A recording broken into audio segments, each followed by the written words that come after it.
bom dia. Você está no canal Professor Belém nesta terça-feira, dia 21 de novembro de 2023. Sejam todos bem-vindos. E a semana, para nós aqui no Brasil, começou sob um manto de tristeza pela morte de Clériston Pereira, um dos presos do 8 de janeiro. Ele morreu na penitenciária por problemas cardíacos, uma parada cardíaca. Muito foi divulgado desde ontem, sua morte foi divulgada ontem, segunda-feira, dia 20.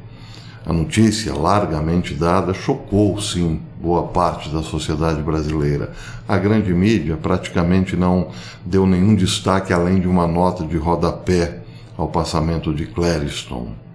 Mas nas redes sociais, principalmente no X, vemos uma indignação cada vez maior contra a classe política, principalmente os senadores, muitos ataques também ao presidente do Senado, senhor Pacheco, Rodrigo Pacheco. Chamou-me a atenção hoje um artigo publicado pelo general Mourão, senador Mourão, no Twitter ou no X, que teve sim muita repercussão. O seu post dizia: a morte de Clériston Pereira da Cunha materializa o absurdo da ausência do devido processo legal e da burocracia que vem cerceando direitos dos presos pelos atos de 8 de janeiro. Clériston, que já havia conseguido um parecer favorável da Justiça para ser solto em setembro, continuava detido no complexo penitenciário da Papuda. Mourão disse também: é preciso uma investigação minuciosa para que este fato gravíssimo seja esclarecido. Bem, basta ver os comentários abaixo do post de Mourão para entendermos o grau de indignação dos brasileiros nesse momento. Um dos comentários que vale a pena ser destacado é o da jornalista e advogada Fabiana Barroso. Ela começa perguntando a Mourão: investigação? É só olhar os autos.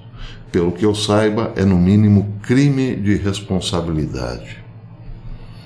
Esse é um dos comentários, são centenas de comentários que realmente mostram, sim, muita indignação hoje da população um pouco mais esclarecida em relação aos seus representantes no Congresso. Os legisladores precisam entender um pouco ou prestar um pouco atenção a esse clamor que vem das redes sociais, é óbvio.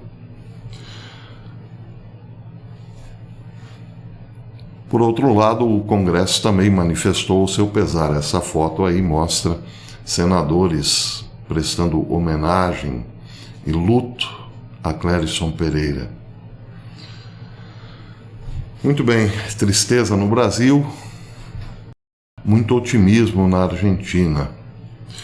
Em relação a Milei, o Breitbart News disse hoje que o presidente eleito, Javier Milei, confirmou ontem, segunda-feira, que fará uma visita a Israel e aos Estados Unidos antes de sua posse em 10 de dezembro. Segundo Milei, a viagem a Israel será espiritual.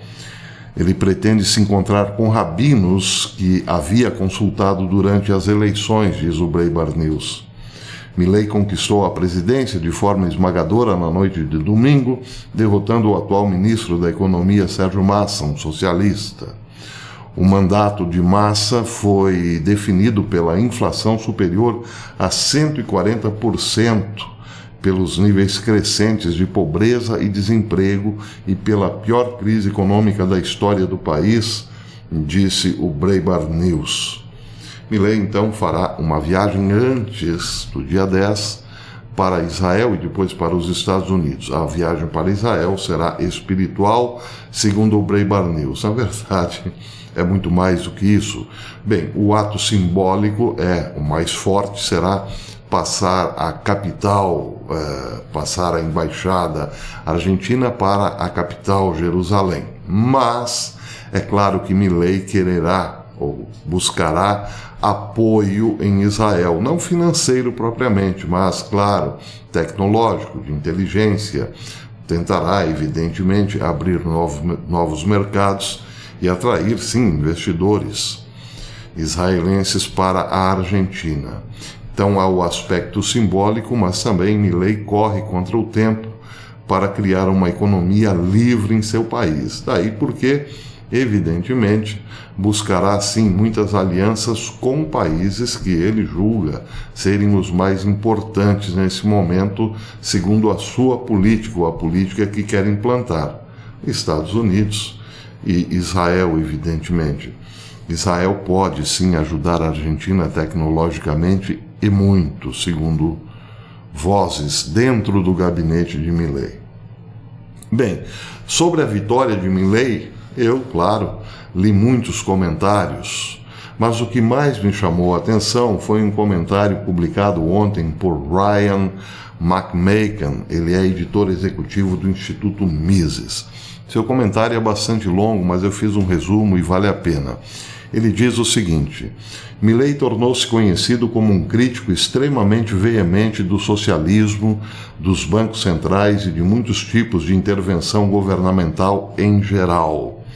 Tornou-se memorável pelos comentários inflamados que condenam a ideologia e as táticas de esquerda, ao mesmo tempo que expressam interesse numa mudança imediata, ou seja, nada gradual ou não gradual. Milei disse que pretende abolir o Banco Central da Argentina e introduzir o dólar americano como moeda dominante do país. Sua política fiscal está muito mais na direção do mercado livre do que de qualquer outro chefe de Estado num país das dimensões da Argentina. Se Milei continuar empenhado em controlar ou abolir o Banco Central, reduzir os impostos e cortar despesas públicas, terá a oportunidade de promover reformas econômicas que poderão proporcionar alívio à sitiada classe média argentina. Muitos apoiadores libertários de Milei, dentro e fora da Argentina, responderam à sua candidatura com entusiasmo comemorativo. Eles parecem assumir que a sua eleição se traduzirá na implementação real das políticas declaradas. Isso pode acontecer, mas, infelizmente, a parte difícil apenas começou. Bem, então o sucesso de Milei, segundo o autor da matéria, dependerá essencialmente do povo. De que forma? Apoiando? Sim, mas para apoiá-lo, o povo precisa, segundo o autor da matéria, compreender, entender a mensagem que passa Milei, ou qual é de fato o seu projeto. Ele diz: estes movimentos, o movimento que Milei sugere, só poderá ter sucesso se o público aprender, pelo menos até certo ponto, por que é que o peso, por exemplo, é mau, por que é que o poder do Estado é um problema e por que é que os impostos elevados são desastrosos. Parece incrível, mas tem muita gente mesmo, não só na Argentina, que não sabe, por exemplo, por que a inflação é prejudicial, por que um Estado gigantesco é prejudicial, por que a interferência do governo em todas as esferas da vida é prejudicial e assim por diante. É incrível, mas sim, na Argentina também muita gente não sabe. Daí porque as cobranças intempestivas acabam sempre inibindo as grandes reformas, como, por exemplo, havia sido proposta por Macri, que não teve tempo de levá-las a cabo. O argentino não tinha paciência nem compreensão suficiente para entender que aquilo era uma luta contra um projeto de poder de décadas, que era o peronismo, claro, que não apenas mudou as diretrizes de um governo, mas quis mudar todo o sistema, como é o caso também em outros países. Tem partidos que não querem apenas governar por um tempo, querem mudar todo o sistema. Bem, é o caso da Argentina. O público não precisa conhecer os detalhes técnicos por trás desses argumentos, é claro, e provavelmente não está interessado. Mas o público deve acreditar até certo ponto que a liberdade e os mercados livres são coisas boas. Resta saber se o público votante está disposto a dar a Milei uma chance de tentar salvar a Argentina além do curtíssimo prazo. Muito disso dependerá de os libertários argentinos terem ou não conseguido preservar ou promover suficientemente alguma medida persistente de sentimento pró-liberdade. Caso contrário, Milei fracassará politicamente, independentemente das suas habilidades políticas. Se isso acontecer, os ativistas e intelectuais do mercado livre terão simplesmente de continuar a lutar até que a situação política favoreça novamente um candidato viável do mercado livre. O que parece aqui terminar de forma um tanto quanto ingênua. Eu penso particularmente que Milei é a última chance. Isso, claro, na visão mais pessimista desse que vos fala. Bem, para terminar, uma nota importante aqui, essa vem do Banco Central da Holanda. Uma matéria publicada por Jan Nieuwenhuis, um nome bastante difícil, é um nome holandês, diz o seguinte: numa entrevista recente, o Banco Central holandês afirmou que igualou as suas reservas de ouro em relação ao PIB, aos outros países da zona do euro e fora da Europa. Essa foi uma decisão política. Se houver uma crise financeira, o preço do ouro disparará e as reservas oficiais de ouro poderão ser utilizadas para sustentar um novo padrão ouro, segundo o Banco Central holandês. Essas declarações confirmam o que eu, Jan Nieuwenhuis, tenho escrito nos últimos anos sobre os bancos centrais terem se preparado para um novo padrão ouro internacional. Ao dizer que o ouro será o porto seguro preferido durante um colapso financeiro, o Banco Central holandês confessa que a sua própria moeda, o euro, não resiste a todas as tempestades. Indiretamente, o Banco Central holandês incentiva as pessoas a possuírem ouro para se protegerem de choques financeiros, tornando mais provável a transição para um sistema monetário baseado em ouro. Isso quer dizer o seguinte: a Holanda costuma dar sinais, historicamente falando, importantes de mudanças de rumo na economia. Basta voltarmos um pouco à história do dinheiro, por exemplo, e a Holanda estará lá como um protagonista de grandes mudanças. Agora parece que a Holanda também está mandando um recado para o mundo. Bem, eu não posso dar aí um conselho de investimento, mas quem está dando esse recado, ainda que indiretamente, é o Banco Central holandês. Compre ouro. Eles pelo menos estão comprando. Sinal de 3 pontinhos. Aliás, deixe aqui o seu comentário. Sinal de que exatamente? Bem, por falar em sinais, para terminar, uma matéria de Susan Doklos no All News Pipeline. Ela diz o seguinte: os preços da carne bovina atingem níveis recordes, enquanto os fazendeiros alegam que o pior colapso na produção de gado fará com que os preços da carne dobrem nesse inverno, no inverno do hemisfério norte que está começando, e continuem a subir ao longo de 2024. De acordo com o Financial Times, os preços médios da carne bovina vendida em supermercados e açougues são agora mais elevados do que eram durante a pandemia. A quantidade de feno armazenado para alimentar o gado no final de 2022 estava no seu ponto mais baixo desde 1954.